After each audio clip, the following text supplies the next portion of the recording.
बिहार विधानसभा चुनाव 2025 से जुड़ी एक बड़ी राजनीतिक हलचल सामने आई है। झारखंड मुक्ति मोर्चा यानी जेएमएम ने ऐलान किया है कि इस बार बिहार चुनाव में वो इंडिया गठबंधन के हिस्से के तौर पर मैदान में उतरेगा।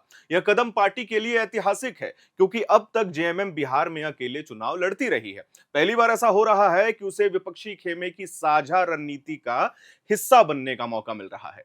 अब तक की स्थिति यही रही है कि जेएमएम कई बार गठबंधन में शामिल होने की कोशिश करता रहा, लेकिन उसे दरकिनार कर दिया जाता था। नतीजा यह हुआ कि उसे बिहार में कभी बड़ी पहचान नहीं मिल पाई। 2005 में जेएमएम ने 2 सीटें जीती थीं और 2010 में एक सीट अपने खाते में डाली थी, लेकिन 2020 के चुनाव में पार्टी ने 4 सीटों पर उम्मीदवार उतारे और कोई खास असर नहीं दिखा सकी। यही वजह है कि इस बार पार्टी ने रणनीति बदली है और विपक्षी खेमे में शामिल होकर अपनी ताकत दिखाने का फैसला लिया है। शुरुआत में जेएमएम ने गठबंधन से 12 सीटों की मांग की थी, लेकिन अब पार्टी नेतृत्व ने यह साफ कर दिया है कि वह 7 से 8 सीटों पर समझौता करने को तैयार है।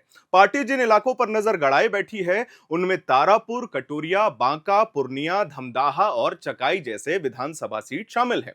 इन इलाकों में जेएमएम अपने लिए उपयुक्त मान रही है क्योंकि यहां उसकी पकड़ और समर्थन आधार मौजूद है।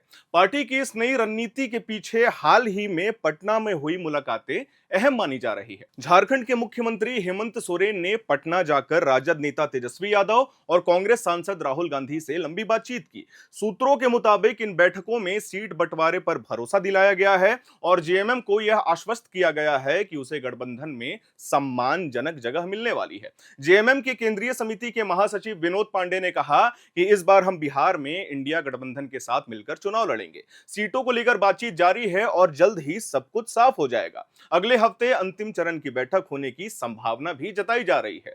राजनीतिक विश्लेषकों का मानना है कि जेएमएम की एंट्री विपक्षी एकजुटता को मजबूती देगी, खासकर इसीलिए क्योंकि राहुल गांधी ने हाल ही में बिहार में वोटर अधिकार यात्रा पूरी की है, जिसमें उन्होंने 1300 किलोमीटर की पदयात्रा करते हुए 25 जिलों को कवर किया है। इस यात्रा में गठबंधन के अन्य दल भी शामिल हुए थे और एकता का संदेश दिया गया था। अब अगर जेएमएम इस गठबंधन का हिस्सा बनता है तो विपक्षी खेमे को बड़ा लाभ मिल सकता है क्योंकि वोटों के बंटवारे की आशंका कम हो जाएगी। इस बार राजद के रवैये को लेकर भी कयास लगाए जा रहे हैं। झारखंड में 2024 के विधानसभा चुनाव में जेएमएम ने राजद को 7 सीटें दी थी, जबकि राजद वहां बहुत मजबूत नहीं थी। इतना ही नहीं, जेएमएम ने राजद को मंत्री पद तक देकर मदद की थी और अब माना जा रहा है कि इस उदारता का असर बिहार में दिखाई देगा और राजद जेएमएम के लिए सीटें छोड़ने में पीछे नहीं हटने वाला है। जेएमएम की खासियत यह है कि वह आदिवासी पहचान पर राजनीति करती है। बिहार में कई इलाके जैसे किशनगंज, पूर्निया, जमुई, बांका और चंपारण का थारूहाट क्षेत्र है। वो आदिवासी वोटरों की संख्या वहां पे करीब लगभग 22 लाख है। अगर जेएमएम इन वोटरों को जोड़ने में कामयाब हो जाता है तो गठबंधन को सीधे सीधे फायदा मिलेगा। वहीं राजद की ओबीसी पकड़ और कांग्रेस का मुस्लिम वोटरों में असर, इन तीनों के जुड़ने से इंडिया गठबंधन की स्थिति मजबूत हो सकती है। कांग्रेस के विधायक दल के नेता शकील अहमद खान ने भी जेएमएम की एंट्री का समर्थन किया है। उनका यह कहना है कि आखिरकार जेएमएम हमारा पुराना साथी है, राजद नेतृत्व को भी इसकी जगह देनी चाहिए। सामाजिक विशेषज्ञों का मानना है कि कांग्रेस ने मध्य प्रदेश के पिछले चुनाव में सबक लिया है। 2023 में जब कांग्रेस ने समाजवादी पार्टी के साथ गठबंधन करने से इनकार किया था, तब वोटर बंटवारे का सीधा लाभ भाजपा को मिल गया था और कांग्रेस हार गई थी। इसीलिए इस बार बिहार में कांग्रेस और उसके साथी दल अतिरिक्त सतर्क हैं। वो चाहते हैं कि किसी भी हालत में वोटरों का विभाजन ना हो और विपक्षी गठबंधन मजबूती के साथ सामने आए।